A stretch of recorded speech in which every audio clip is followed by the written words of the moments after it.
Pada awal abad ke-20, Eropa dilanda pergolakan yang tak terbayangkan sebelumnya. Kekalahan yang memalukan dalam Perang Dunia I dalam rentan waktu 1914 sampai 1918 meninggalkan luka mendalam bagi Jerman. Negara itu tidak hanya mengalami kehancuran fisik, tetapi juga moral dan psikologis. Ketika pasukan sekutu berhasil mengalahkan Jerman, mereka memaksakan perjanjian Versailles yang sangat memberatkan, merendahkan martabat Jerman dengan syarat-syarat yang sangat keras. Negara itu kehilangan wilayah luas, militer dibatasi, dan harus membayar reparasi perang yang sangat tinggi. Rakyat Jerman merasa kesulitan yang luar biasa dengan tingkat pengangguran yang tinggi, inflasi yang melambung, dan kemiskinan yang melanda hampir setiap lapisan masyarakat. Dalam kondisi ini, muncul tokoh yang kelak akan mengubah dunia. Adolf Hitler. Adolf Hitler lahir pada tahun 1889 di Austria. Hitler tumbuh di tengah ketidakpastian Eropa dan pengalaman pribadi yang penuh dengan kesulitan. Setelah Perang Dunia I, ia bergabung dengan Partai Pekerja Jerman yang kemudian menjadi Partai Nazi, dan cepat naik ke puncak berkat orasi berapi-api dan pandangannya yang radikal. Namun, apa yang membuat Hitler begitu berbahaya bukan hanya karisma pribadinya, tetapi juga ideologi yang ia usung, sebuah ideologi yang menganggap bahwa orang Jerman atau yang dikenal dengan istilah ras Arya,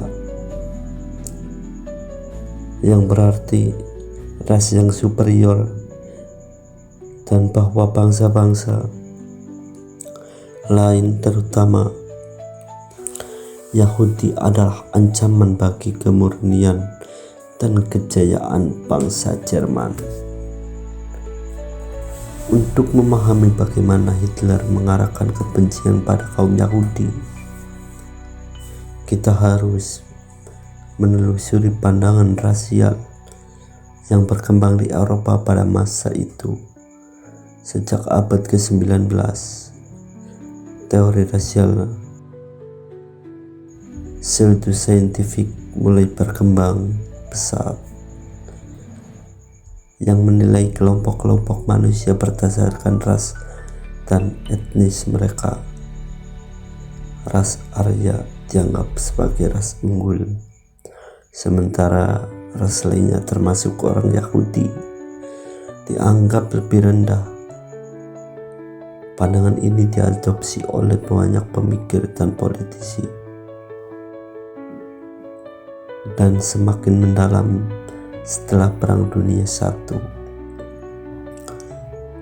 Dalam pandangan Hitler, kaum Yahudi bukan hanya sekedar kelompok etnis atau agama,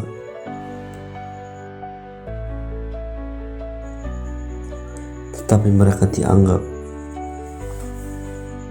sebagai parasit yang merusak tatanan sosial dan ekonomi dunia, bahkan bertanggung jawab atas kehancuran Jerman dalam Perang Dunia I.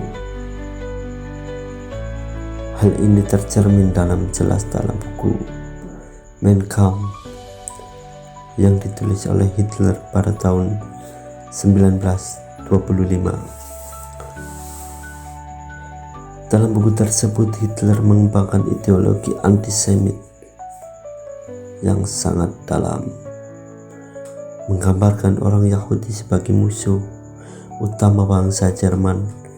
Ia mengklaim bahwa orang Yahudi adalah penyebab krisis ekonomi, revolusi, dan bahkan perang dunia.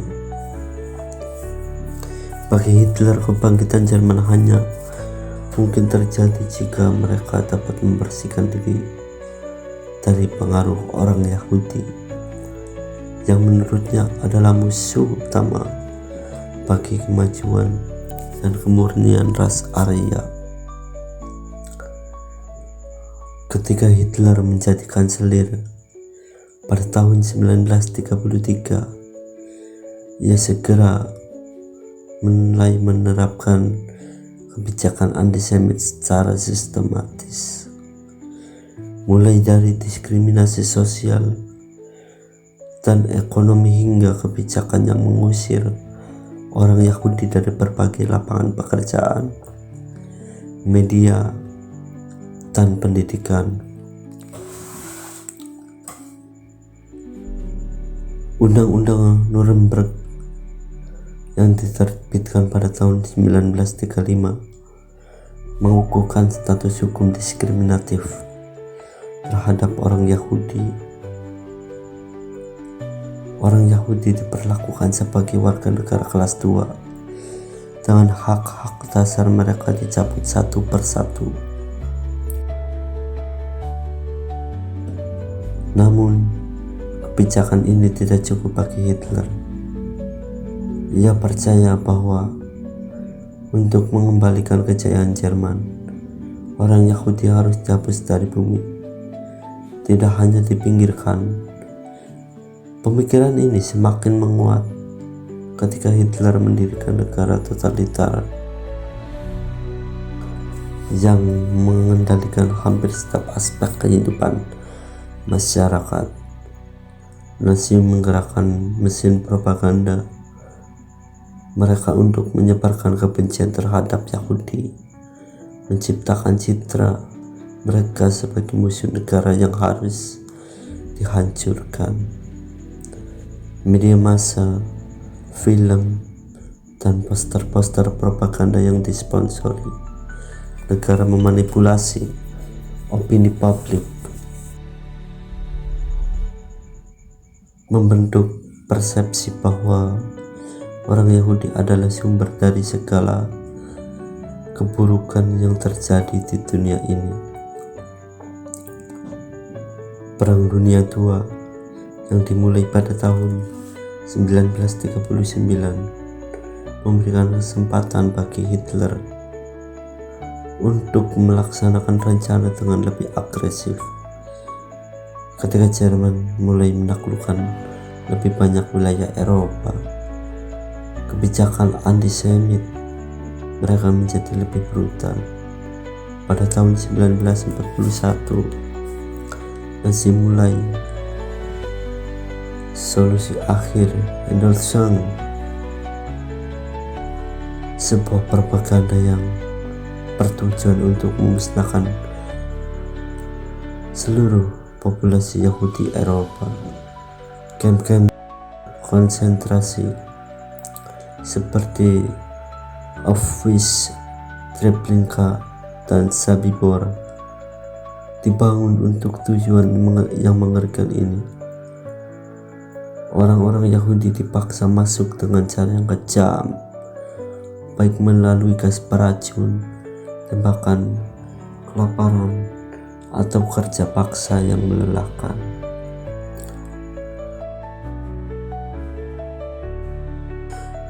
Selama Holocaust yang berlangsung antara 1941 hingga 1945, lebih dari 6 juta orang Yahudi tewas. Mereka terdiri dari pria, wanita, dan anak-anak yang terperangkap dalam mesin pembantaian yang didorong oleh kebencian rasial yang mendalam.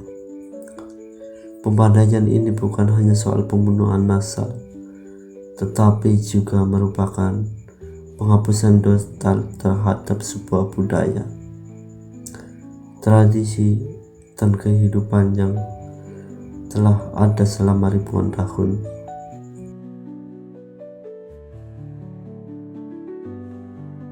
Ini adalah puncak dari kebijakan rasial Nazi, di mana orang Yahudi yang telah lama menjadi sasaran diskriminasi akhirnya menjadi korban dari kebijakan genosida yang sangat sistematis dan terorganisir. Pembantaian ini tidak hanya latar belakangi oleh kebencian terhadap orang Yahudi, tetapi juga keinginan Hitler untuk menciptakan dunia yang murni dan teratur menurut visinya sendiri. Dalam pandangan Hitler, orang Yahudi adalah simbol dari kerusakan dan kemerosotan.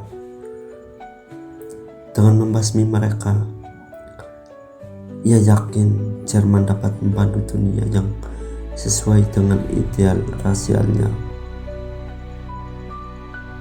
Sebuah dunia di mana ras Arya memerintah dan kejahatan orang Yahudi lenyap.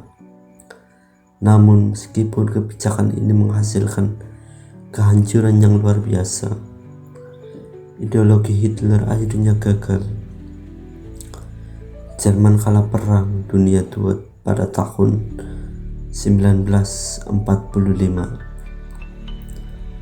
dan dengan itu kebohongan yang dibangun oleh Nazi akhirnya terungkap.